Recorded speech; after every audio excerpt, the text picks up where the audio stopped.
He's got those dark glasses on all the time, but his voice was so deep and to many people menacing. In fact, Dennis Hunt, the African-American music critic for the LA Times, called him a madman. Wow. Yeah. So Peter and I were good buddies. When he needed a song, he would call me from all over the world 3 or 4 times a year. Every year I'd get calls from Peter asking me for this or that, because he had none of his own records. Right. They were all stolen or begged off. He had none of his own music. A lot of artists, you'll find that true. And he called me right before he was murdered, and he wanted a copy of Here Comes the Judge. He was going to remake it with new names of the current bad guys in the music business and in the current history of the world. Right. Because no nuclear war had just come out.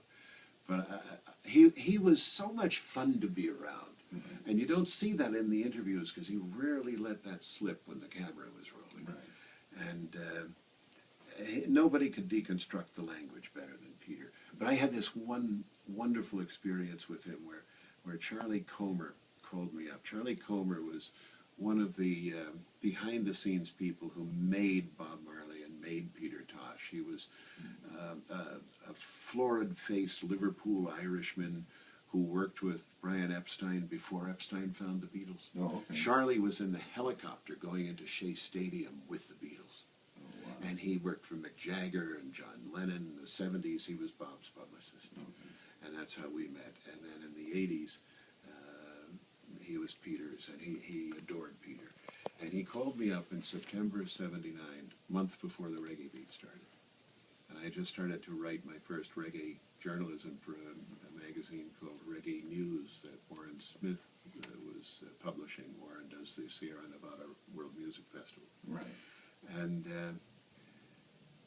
Charlie calls me up and he says, "Roger, Peter's in your town, and he's got no herb. Can you help him?"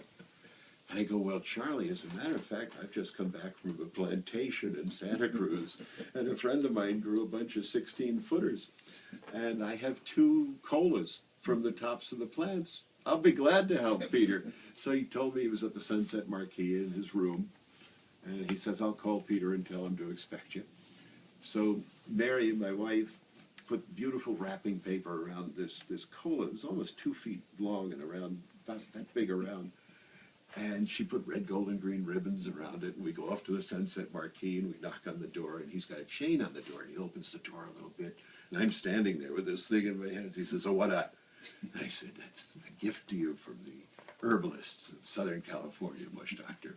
And he takes the chain off, grabs me, pulls me in, grabs Mary, pulls her in, slams the door, puts the chain back on, all in about 4 or 5 seconds. And I hand him this, and he starts taking the paper off, and he sees it, and he takes all the paper off, and he looks at it, and he breaks a piece off, and he smells it, looks down the barrel of it for a minute. Finally, he turns to me, and he says, "Chaw, it'd take a whole lot more than this to get my propeller spin."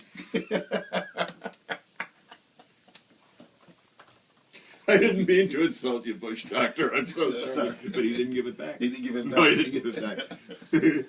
With that, I guess talking about that,